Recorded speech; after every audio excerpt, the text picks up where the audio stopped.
లేదు మమ్మీ, ఆ జ్యోతి మీద నా కక్ష ఎలా తీర్చుకుందామా అని ఆలోచిస్తున్నాను.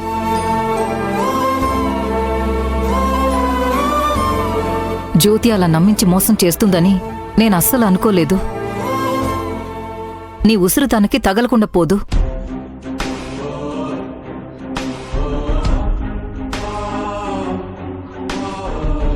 శ్రావ్య, జీవితంలో మనం అనుకున్నవన్నీ జరగవు. జరగాలన్న రూల్ కూడా లేదు. మనకి ఎదురు దెబ్బ తగిలినప్పుడు ఎంత ఓర్పుతో ఎంత తెలివిగా నిర్ణయం తీసుకుంటావన్న దానిమీదే మన జీవితం ఆధారపడుంటుంది. ఈ ఫిలాసఫీలు వద్దు మమ్మీ, నువ్వేం చెప్పాలనుకుంటున్నావో స్ట్రైట్గా చెప్పు. జరిగిందొక పీడకలనుకుని మర్చిపో శ్రావ్య. నీకు మంచి సంబంధం చూసి పెళ్లి చేస్తాం.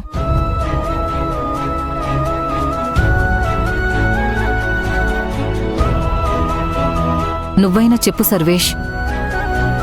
అవును బేబీ,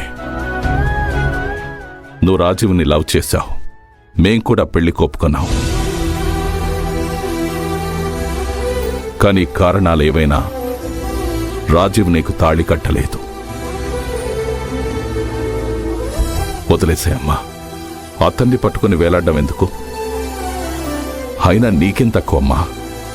నిన్ను గుండెల్లో పెట్టుకుని గొప్పగా చూసుకునే సంబంధాన్ని నేను తీసుకొస్తాను.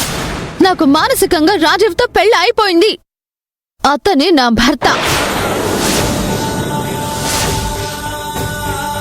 మళ్ళీ పెళ్లి చేస్తానంటారేంటి?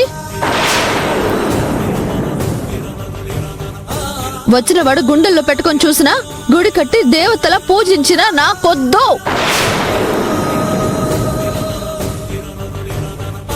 నేను రాజీవ్ వైఫ్ అండ్ హస్బెండ్స్.